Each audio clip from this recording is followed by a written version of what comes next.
I do.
It was a Facebook Live. Had it up until today.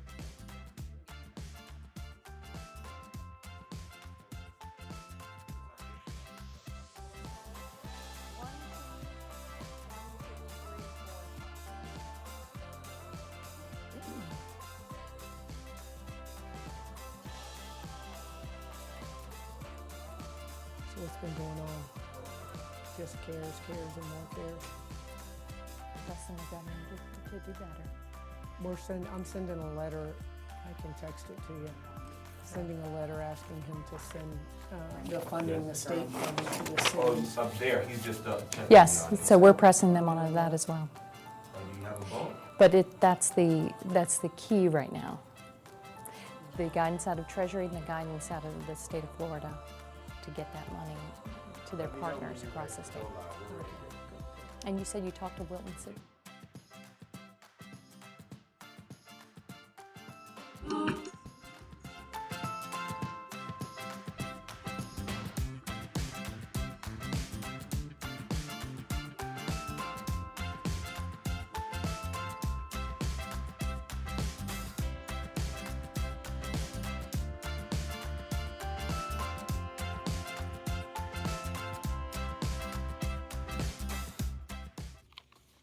And 3, 2. All right, Mayor Jane here for our Facebook Live again this afternoon. We have an incredible show for you this afternoon. So last night, I hope everybody saw it, we started Mayor Jane's Karaoke and Dance Party in a partnership with iHeartRadio and their 6 stations. So I hope that you all realize that that was false advertising because I cannot sing and I cannot dance. But from the videos that were sent in, everybody had a great time. So we're going to do that every single night at 6 o'clock. And starting tomorrow, they'll actually take suggestions for the songs of the evening. So again, get out there, tune into your favorite iHeart radio station this evening at 6 o'clock. Get out, wave at your neighbors, dance, just sing your lungs out, whatever you want to do it as long as you're 6 foot apart. And then send the video or the photos to @CityOfTampa or #HappyAtHomeTPA.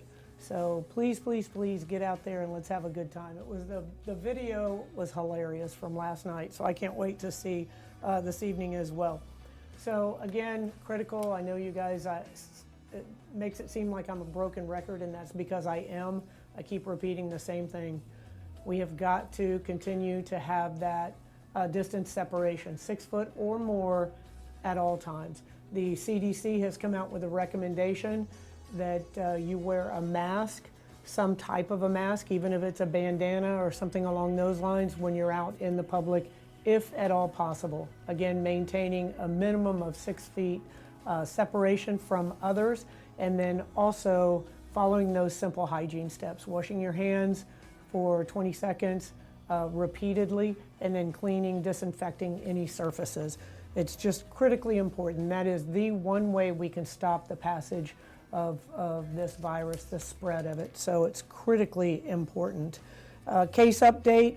As of today, there have been 597 confirmed cases of coronavirus in Hillsborough County, including 90 hospitalizations, and we're staying at 5 deaths. But as I always say, any death is one too many.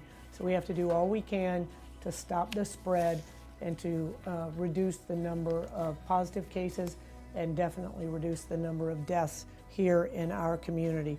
We want everyone to stay informed. So please go on tampagov.net. We have all the information that you need there about the coronavirus. We have the information about the CARES Act in there. And we also have a number that you can call. We still have our call center open, and that's 833-TPA-INFO, 833-TPA-INFO. And as always, if you text Tampa Ready or Tampa Lista, 888-777, you'll receive real-time text updates about information of COVID-19 or the coronavirus.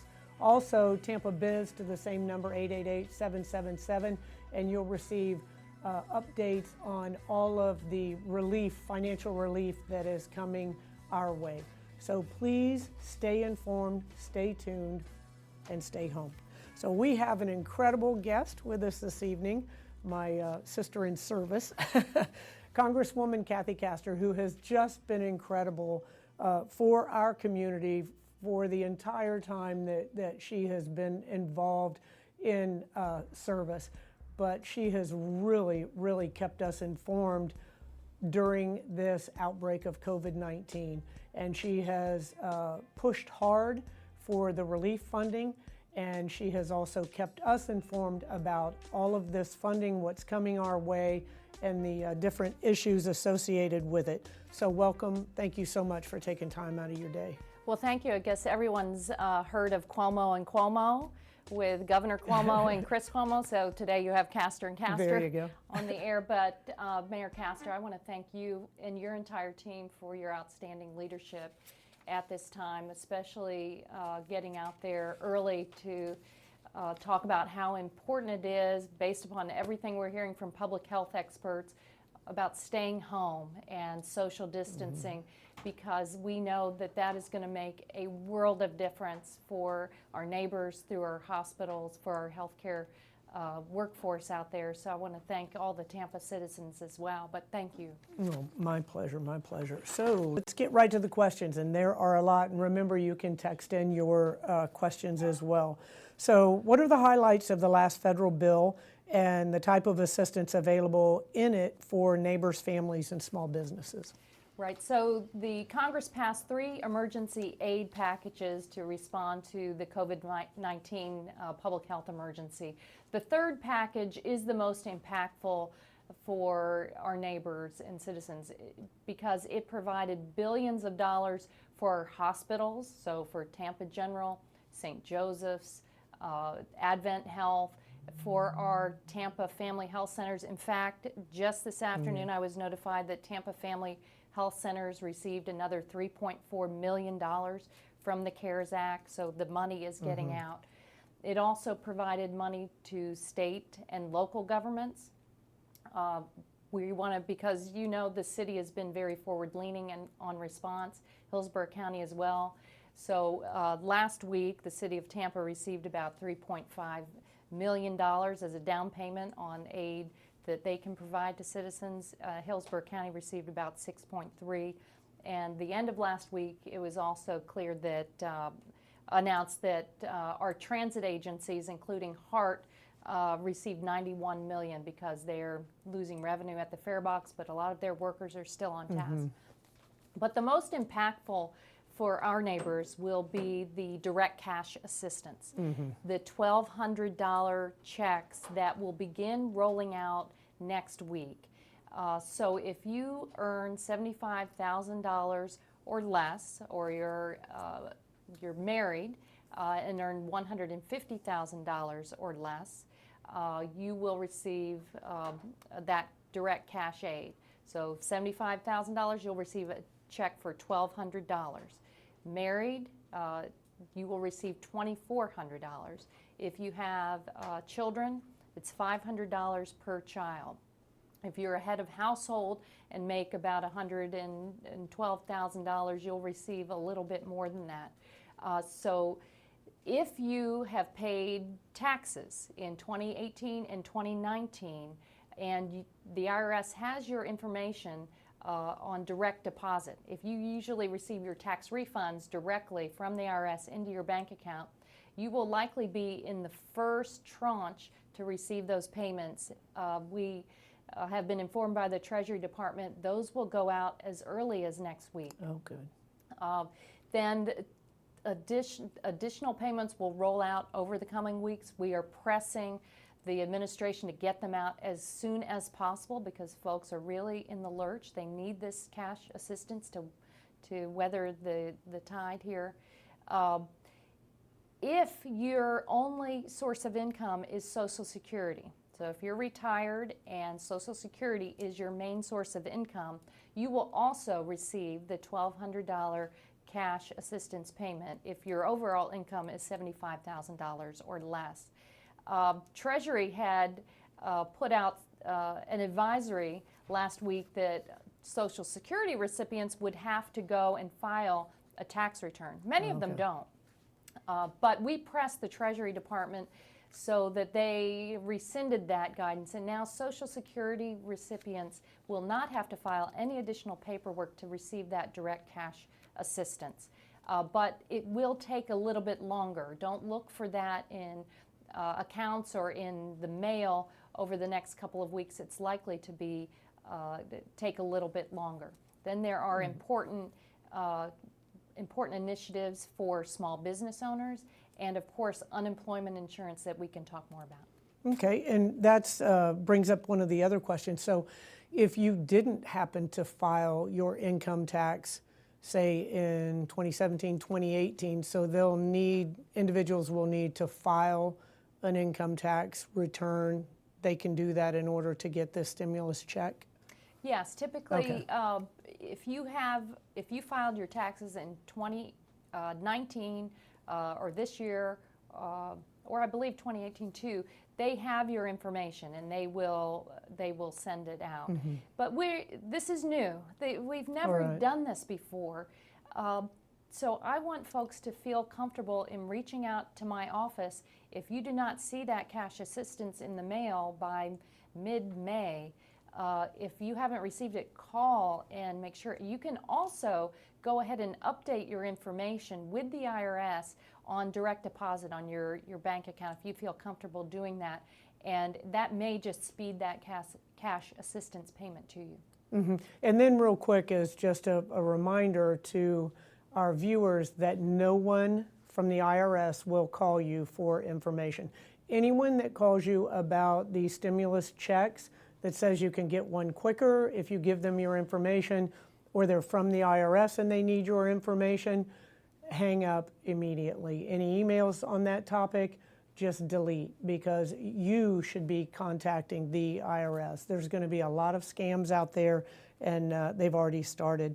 So let's talk about small businesses. What are the new small business loans that are funded and authorized by Congress to help small businesses during this time? Yeah, this is entirely new as well. The first is the Paycheck Protection Program that is available to small businesses of 500 employees or less, but sometimes if you have different locations, you'll be able to qualify for those loans as well. What is unique about these loans is that if you keep your employees on the payroll and keep them connected to your business, keep paying their health benefits, that these loans will turn into forgivable grants, outright grants to you, because we know that this COVID-19 pandemic is unlike anything we've seen before, and you're being directed to stay home, and a lot of businesses have had to close up shop temporarily, and this is really hard.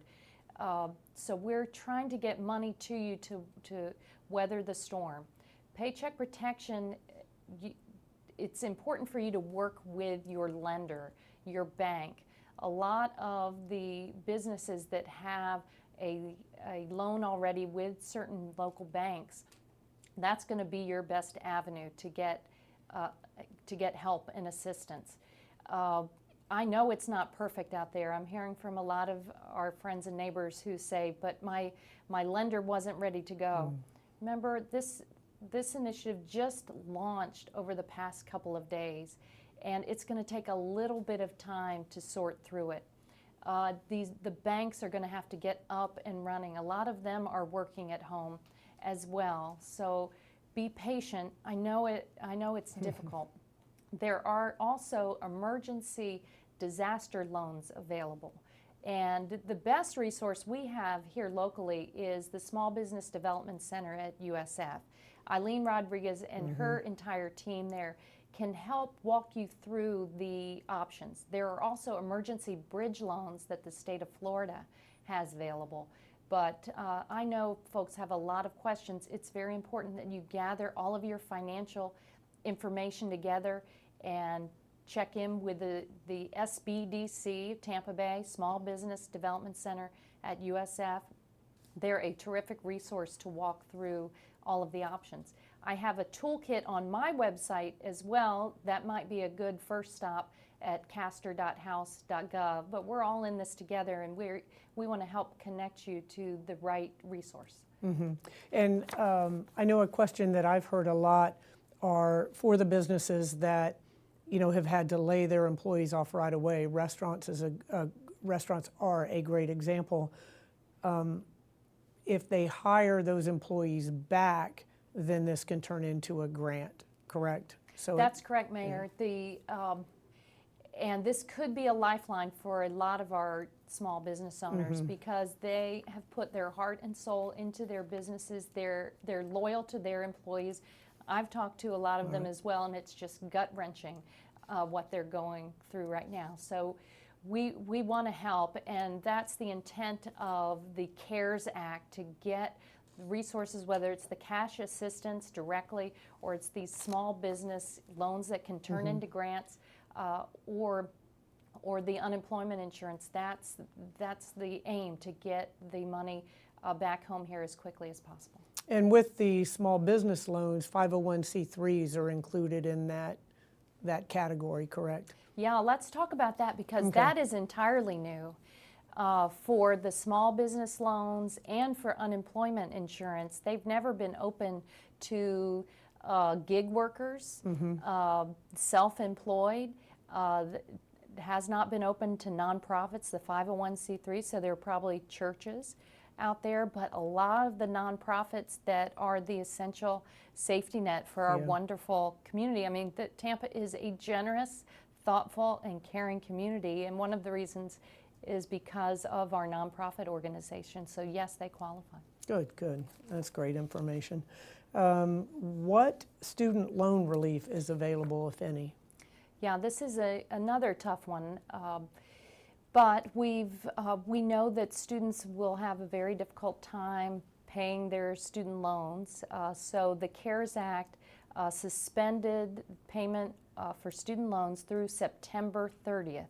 If this goes on for a while, we may have to come back and do more.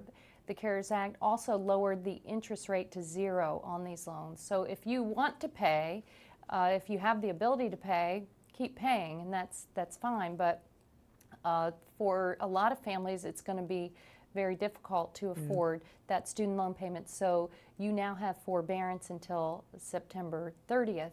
And the CARES Act also had a major pot of money for our public schools, so Hillsborough County Public Schools. I know you had our great new superintendent on. So a lot of the funds now that they have for technology, for nutrition, so for the free lunch and breakfast, it's being delivered at schools and then delivered via bus routes. A lot of that is coming supplementally through the CARES Act and technology. So they have additional flexibilities, and we need to hear as well, is everything happening that should be happening? What else, as the Congress comes back to try to look at additional emergency aid, what else do we need to do? Okay, great. Now, what should veterans know? Is there anything about the CARES Act? Yeah, the Tampa is rich in veterans, and we love them, and the same goes for our service members out at MacDill Air Force Base and SOCOM and CENTCOM. But the Haley VA now has additional resources to take care of vets. They have advised that before you travel out to Haley, that you call in advance or you talk with your doctor. They are going to do some testing on site, so you might be directed there. But we have the best VA hospital in the world. The providers there, the caregivers, are top-notch. But the resources will be there if you need them. And if you add in the first emergency aid package and the CARES Act, no one out there should have to worry about the cost of testing. So if you have symptoms of COVID and you're uninsured or you are insured, Medicare, Medicaid, VA, TRICARE, there will be no co-payments. So do not be deterred from picking up the phone and calling the doctor or the community health center to say, I have symptoms, I think I might need a test. There will be no cost and charge to that. And we're going to work to make sure that all treatment for COVID is covered as well. Good, good. And remember that number for Hillsborough County for the testing that is ongoing now is 813-272-5900. And we just received another 10,000 collection kits.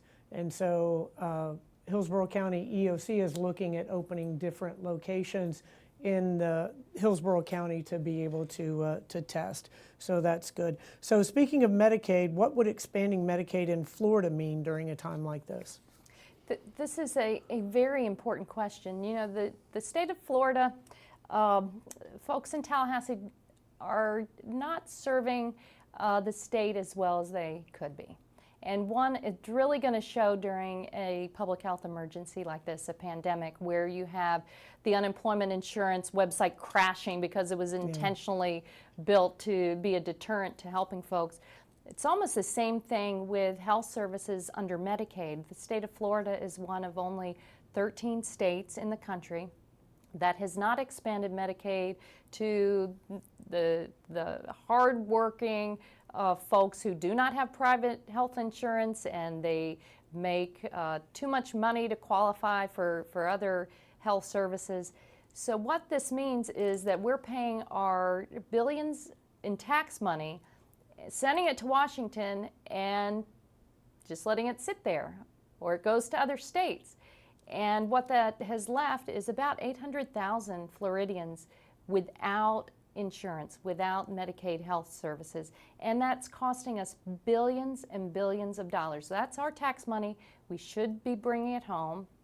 This would help our hospitals. This would help our doctors, our nurses. The most important takeaway is that people should have health coverage. Great that we're paying for testing. Great we might cover treatment. But in the end, we need to work towards universal health coverage, whether that's the Medicare for all debate or the public option. At the very least, we should be expanding Medicaid and bringing our tax dollars home. Then what that does over time, you have a healthier population and you're more able to respond to a pandemic. We're going to make sure that the resources flow through Medicaid, but if the state of Florida doesn't take them and put them to work for our families, then we're in a world of hurt. Yeah. So where can our neighbors and families find more information about the relief? So you said it. You want to repeat your website and then some of the others that may be available? I think you'll like it. It has kind of a ring to it. Castor.house.gov. There are resources online there. I have a family toolkit. It goes over. And then for our small business owners, if you're self-employed, gig worker, go to the SBDC Tampa Bay. They've got some great information as well. They are very busy, but they have just a crack team that is ready to help. They know this community. They can work through all the nuances. Good, good. Okay, it says, this is from Charlie Frago at Tampa Bay Times. Can Congresswoman Castor give any indication of how likely it is for cities under 500,000 to get direct aid in future stimulus measures? Yeah, we're working on that right now, and I think it's fairly likely because there are a lot of us around the country that are in agreement that that needs to happen. But right off the bat, what the CARES Act set out through the state and local stabilization fund was $150 billion to go out across the country. We estimate the state of Florida should receive about $8 billion. Hillsborough County will receive a sizable chunk as well. And they should be in coordination now with cities like Tampa and other municipalities across the state to help them, to partner with them. I mean, the city here is laying out a lot of resources and expending a lot of funds. Now, they will get paid through, just like a hurricane had hit, through their FEMA disaster loans, and that will be a lot of money. They will also get money through revenue streams that already exist, like CDBG, that came through for the city of Tampa last week, $3.5 million, Hillsborough County, $6.3 million. They will also continue to receive additional grants for housing, for homelessness. So it's not like they didn't the city of Tampa is not receiving anything, but boy, it sure would be nice to receive some of the stabilization dollars that are the most flexible and can be put to work right away. Yeah, that would be wonderful, and we are certainly fighting for that. If they used the previous census information, there would only be 33 cities throughout the United States that fit that 500,000 population. But I've been told that they're using estimated census data, which I'm sure raises that number, but I don't think includes any cities in the state of Florida, with the exception of Jacksonville, which is a city-county consolidation.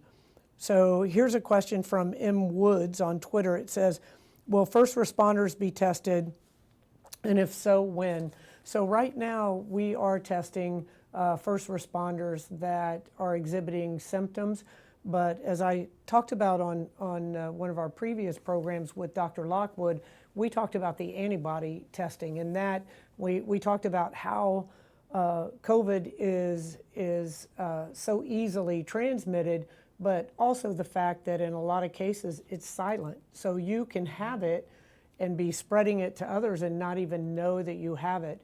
And so what we want to do, we have ordered antibody tests for all of our first responders, medical personnel, so a number of frontline workers, all of our city workers that have to be out there on the front lines.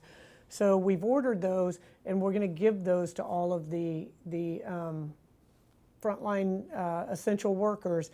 And if it comes back that they have had COVID and have already gone through it without their knowledge or any symptoms, then they will be immune and they'll be able to work helping our citizens, and especially in the healthcare workers. They'll be able to go into the hospitals and into these areas to care for high-risk patients. So that really will be a blessing for us.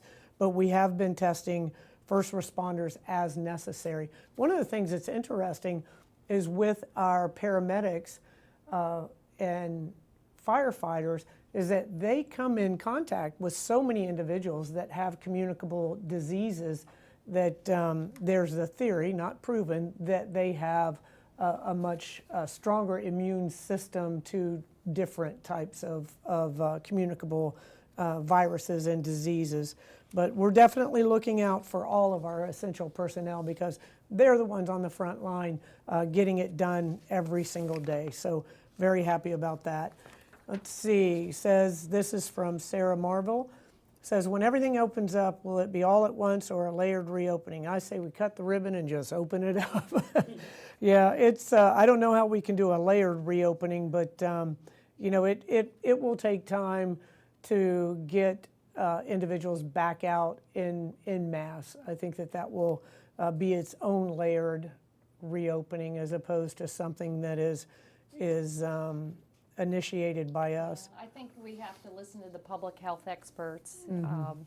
And we're fortunate here in Tampa to have an outstanding College of Public Health at the University of South Florida and all of USF Health. They have the cutting edge research and knowledge, so I listen to the experts. Right, and Dr. Lockwood, I was on a panel, small business panel with him yesterday afternoon, and he said with the modeling, again, this is something that's modeled, so it's not definitive, but he said that it looked as if our cases that we would be able to flatten that curve, and that in his opinion, we wouldn't have our hospitals overwhelmed like some of the other cities have had. So that's a tribute to our community and everybody taking the safer at home and the social distancing seriously. There have been a lot of articles recently that talked about the disproportionate effect of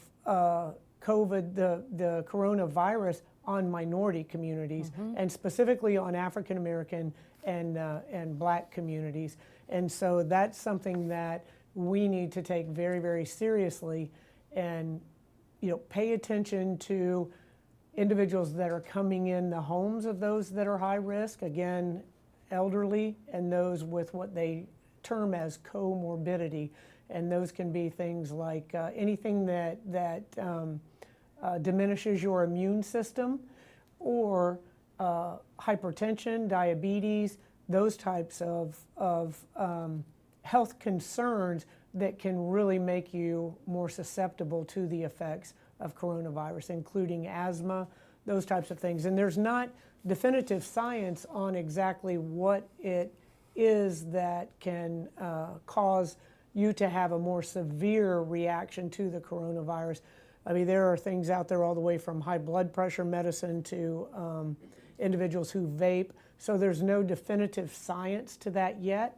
So as I always say, just assume that you have it and then act accordingly. I think that's the best advice that anyone can have. But we do need to pay attention to those that are in your proximity that would have those health concerns and that would put them at high risk. So here's one I like, is paddleboarding. This is from Raubi Marie on Twitter. And it says, is paddleboarding or kayaking allowed during the current social distancing guidelines? If so, are there restrictions or best practices? Yes, they're allowed. And the restrictions are that you stay at least 6 feet away from each other. And I would say a best practice is don't fall. That would probably be the best bet that I could. So here's some more social media questions. We are a commercial real estate firm based in downtown Tampa. I've submitted an application to the Paycheck Protection Program online. How long do you foresee it taking to receive the PPP relief? And this is Jeff Lamb on Twitter. Jeff, that's a great question. This is a brand new initiative. Just started on Friday. We're in the third day.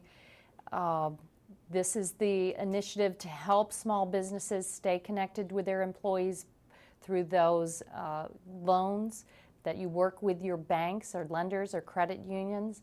And if you keep your employees on, they will turn this loan into an outright grant to help you weather the storm of this public health emergency. We do not know how long it is going to take. It is the intent of the Congress that that money speed out to small businesses all across the country. We're going to be keeping an eye on it, and I would ask you to call my office so that we can keep track. In fact, for any of the small business owners out there, I'd really like to hear, as you make application, how difficult it is for you. I understand some banks were ready to go, some were not. I need to understand your experience so that I can relay to bankers and the Treasury and everyone that's involved in this, the Small Business Administration, what else they need to be doing right away. So please be in contact with me on that. Excellent. Will non-citizens that pay taxes receive a stimulus check? And that's Jose Rangel. No, the answer is you have to be a citizen to receive the direct cash assistance. Okay. So is Representative Congresswoman Kathy Castor and others proposing massive per capita block grants to states as their multi-trillion-dollar bailout, and that's from Brian Schatz on Twitter. So usually when I hear the term per capita block grants, that's in the context of Medicaid health services. So we have, when it comes to Medicaid, we have now provided the state of Florida a higher matching rate. So they have to take advantage of that through the federal-state partnership and provide the health services. When they do that, they will get more money.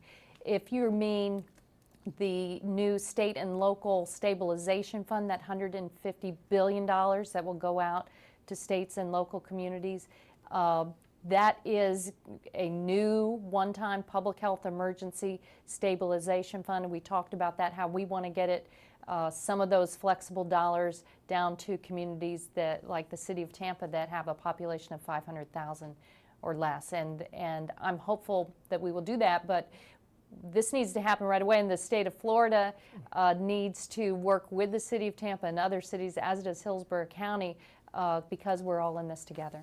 Amen. Let's see, will an update be given on what number someone is on the wait list to process an unemployment application? That's Maddie on Twitter, and that's a state question, and I know that they're working on that system for individuals to... Can we talk about unemployment, though? Oh, that'd be great. Because I'm very concerned that because the state of Florida is the stingiest in the entire country when it comes to unemployment insurance, it's going to be a much tougher climb for us out of any recession and recovery. Right now, the state of Florida provides 12 weeks of unemployment compensation if you lose your job or you're furloughed. Most states provide 26 weeks. The state of Florida provides $275 per week. Most states are far beyond that amount. In the CARES Act, now what the Congress did was say, okay, states, we're going to give you and each unemployed worker an additional $600 per week for 4 weeks to help get us through this public health emergency. The state of Florida hasn't fixed its system, though, to make that work for people who are newly unemployed. We also said, okay, gig workers, self-employed, you now are eligible for unemployment insurance. Before you weren't. The state needs to fix that. They're not letting people actually apply yet, even though we've said, here's the money. And we've provided extra money for them to fix their system. Now, Governor DeSantis yesterday said he's hiring and they're working on it. But here's what else needs to happen. The governor of the state of Florida has emergency powers where he can say, you know what, this is a public health emergency unlike any we've ever seen. I will raise the wages, the allowable wages, from $275 a week. And in fact, I'll extend the weeks and I'll match what most states are doing now. And I'll go to 26 weeks, and that way that federal money on top of that will really be meaningful. We're pressing the governor to do that. Our state legislators are doing that. But in the meantime, they've got to fix the system. And I was on a call yesterday with State Senator Janet Cruz and other state representatives. They're so frustrated now, they're printing the unemployment insurance application and leaving them outside their offices for people to pick up, fill out, and mail in because the computer system is down and it's broken. That's not acceptable. And we're going to have a much tougher climb out of this emergency unless they get it fixed. And $275, I mean, my goodness. I mean, what that comes down, that cannot even come down to minimum wage. So that, yeah, that's an incentive just to throw up your hands and not even go through it. All right, let's see. I think Andrew Rosenblum needs to talk to his parents. It says, I'm a college student, but I'm listed as a dependent on my parents' taxes. Because of this, I'm not eligible for the $1,200 stimulus. Are there any talks of including dependents on a future bill? Well, the dependents are included now. Sounds like his parents are going to get that $500 stimulus. So. Right? I think so. Yes. Okay, we are told that SBA benefits, this is what you've just talked about. This is from Brian Slowick. SBA benefits are available at banks, but banks say they have no direction on how to distribute the money or are turning businesses away. How does one get the money, and have they run out? They have not run out here on Tuesday afternoon, and if they do, we're going to come back and help again. There was good news yesterday because the Federal Reserve announced that and provided great comfort to our banks and credit unions. The Federal Reserve announced that they will come in and support the banks, make sure that they have the liquidity, the money they need to be lending out to our small business owners. The Treasury Department this afternoon issued additional guidance to banks. So many of them at the end of last week were unsure what to do, but they are receiving additional guidance. So we want to get this money out to our small business owners. I know it is the most difficult time. You put your heart and soul into your businesses. You love and care for your employees. You want this to work. I want it to work. Let's all stick with it. And if you are having problems with the SBA, the IRS, any of those federal agencies, please call my office at 871-2817. Or go to castor.house.gov, send me an email. I'd really want to know if it's working, how it's working, and if you need additional help. Yeah, and this, as stated, this is the first time we've ever done anything like this. And really to get the federal government is, a huge, huge ship. So to get all of these parts moving in one direction is difficult. And I must say, very commendable that everyone has come together in such a short time frame when these types of initiatives usually take a year or more to get moving. So a lot of patience. I know there's a lot of frustration out there, and you should be, very frustrated and anxious, especially if you have a business that, as Congresswoman Castor says, you have worked and put your heart and soul into. But know that we're all working together to answer these questions and to try to fix the glitches. And tomorrow we'll be having a small business expert on the show to help out answer questions as well. And then on Thursday we're going to have a labor attorney that will be able to answer questions about eligibility and a lot of those more specific questions that our listeners may have. So next is what's being done about non-essential businesses that are ignoring the Florida Safer at Home order, and what can employees do if their company is violating the order. I have personally received several of these complaints, and we have dealt with them. This is from men on Twitter. What I would suggest is call our call center at 833-TPA-INFO. and give the information anonymously there, and then we will go out and contact those businesses. And we've gone out and talked to a number of businesses in our community that aren't practicing the adequate social distancing. But those in the big picture are few and far between. The majority of the citizens, the majority of the businesses understand the significance of this and are doing what is necessary. But give us a call and we will certainly take care of it. All right. That was another question about the unemployment.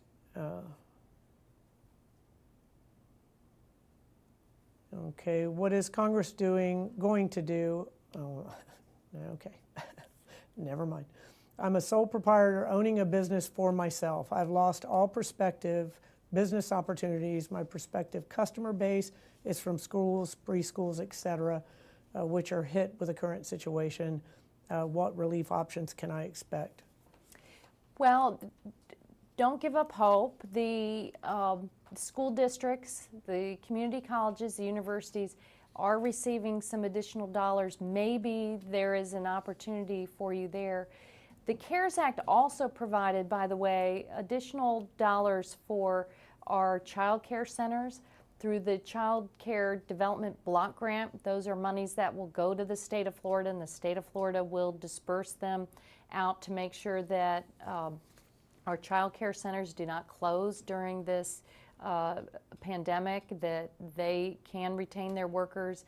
There are a lot of child development centers that are taking care of workers who are essential and are still at work.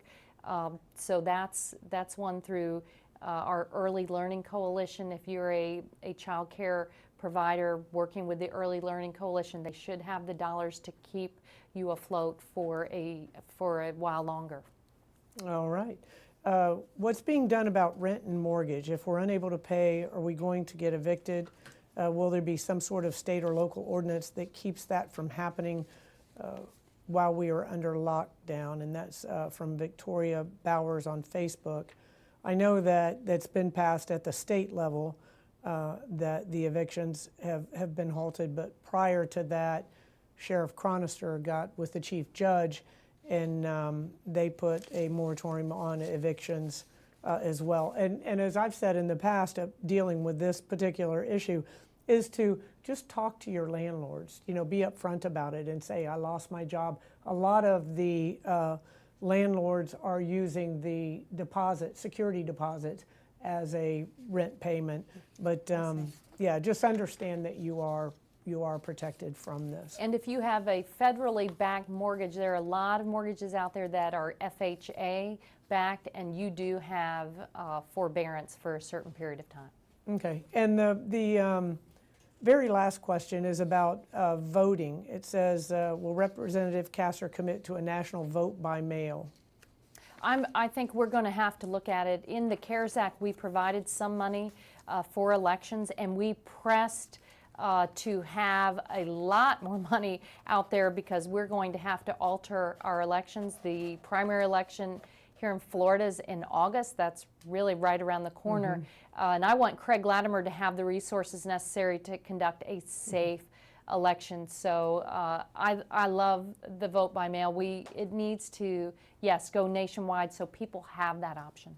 All right. Well, thank you so much for taking time out of your incredibly busy schedule. Thank you, Mayor. And thank you, too, for fighting the good fight for everyone that's been affected by this virus. We have a long road ahead of us, but as we've always known, Tampa's the greatest city in the world, and we are great because we all come together when there is a need. There's an issue that needs to be addressed, and we have never seen an issue like this before, but working together we will be able to come through it. So I thank you again for all that you've done, and thank you for clearing up so many of the questions and concerns about this federal funding. Well, thank you, Mayor, for your outstanding leadership, and we have your back, Tampa, and all of our neighbors. We're going to get through this. Thank you. Thank you. All right, everybody, remember tonight, 6 o'clock, dance like nobody's looking. So get out there and enjoy yourself. Everybody needs a little bit of relief right now. Remember, the next couple of days, we're going to have a small business expert, and then we're going to have a labor attorney here as well. Congresswoman Castor talked about the $3.5 million that we've received here in the city of Tampa, and we're using a portion of that, a small portion of that, to be able to house 100 individuals that were previously homeless, and we have a location where they have medical care if needed, they have showers, they have laundry, and also we're working in partnership with Catholic Charities, and Catholic Charities is working with the individuals while they're at this location to get them back up on their feet and moving towards becoming productive members of our community again. So thank you to Catholic Charities, and we'll have Maggie, who heads that program. She'll be our guest this week as well. So thank you all very, very much for watching, and remember, stay home. Thank you.